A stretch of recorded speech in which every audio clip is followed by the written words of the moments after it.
एक समय की बात है। एक जैन गुरु नदी के किनारे ध्यान कर रहे थे। तभी एक युवा व्यक्ति आया और उन्हें बाधित किया। युवा ने कहा, मास्टर, मैं आपका शिष्य बनना चाहता हूँ। क्यों? जैन मास्टर ने पूछा। युवा ने एक क्षण के लिए सोचा और उत्तर दिया, क्योंकि मैं आत्मज्ञान प्राप्त करना चाहता हूँ।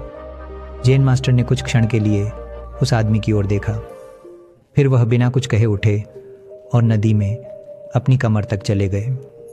उन्होंने युवा व्यक्ति को उनके पीछे आने का संकेत दिया। युवक ने संघर्ष उसके किया। पीछे गया और नदी में चला गया। अचानक जैन मास्टर ने उस आदमी की गर्दन पकड़ ली और उसका सिर पानी के नीचे डुबो दिया।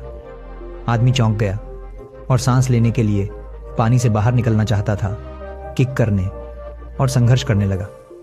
लेकिन जैन मास्टर ने कुछ समय के लिए उसका सिर जोर से पानी के नीचे रखा। 1 मिनट तक उसे वहां रखने के बाद गुरु ने अंततः उसे पानी से बाहर खींच लिया। जवान आदमी पानी उगलते हुए और सांस लेने के लिए हाँफते हुए, और कुछ समय बाद जब अंततः शांत हो गया, मास्टर ने पूछा, मुझे बताओ, जब तुम पानी के नीचे थे तब तुम्हें सबसे ज्यादा क्या चाहिए था? मुझे हवा चाहिए थी, आदमी ने उत्तर दिया। बहुत अच्छा, गुरु ने कहा। फिर उन्होंने कहा, अब घर जाओ और मेरे पास तब आना जब तुम ज्ञान की उतनी ही चाहत रखो जितनी अभी तुम हवा की थी।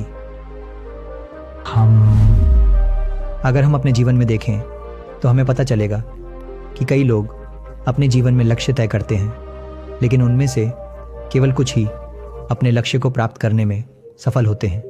और इसका कारण यह है कि ज़्यादातर लोगों में अपने लक्ष्य के प्रति वह जोश और जुनून नहीं होता जो आवश्यक है।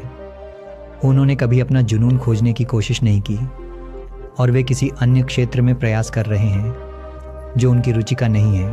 लेकिन केवल वही लोग अपने लक्ष्य तक पहुंच सकते हैं जो अपने काम के प्रति जुनूनी होते हैं और सफल होने की प्रबल इच्छा रखते हैं। इसलिए अपने जीवन में कोई भी लक्ष्य तय करने से पहले बस बैठकर सोचें कि आप अपने जीवन में क्या करना चाहते हैं, आप किसके लिए बने हैं, आप किसके प्रति उत्साही हैं।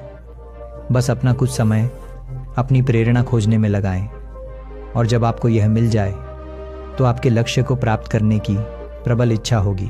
और जब आपके काम के प्रति जुनून हो और सफल होने की प्रबल इच्छा हो, तब आप अपने लक्ष्य के आधे रास्ते पर होते हैं और यात्रा का बाकी आधा हिस्सा आप अपने प्रयासों से पूरा कर लेंगे।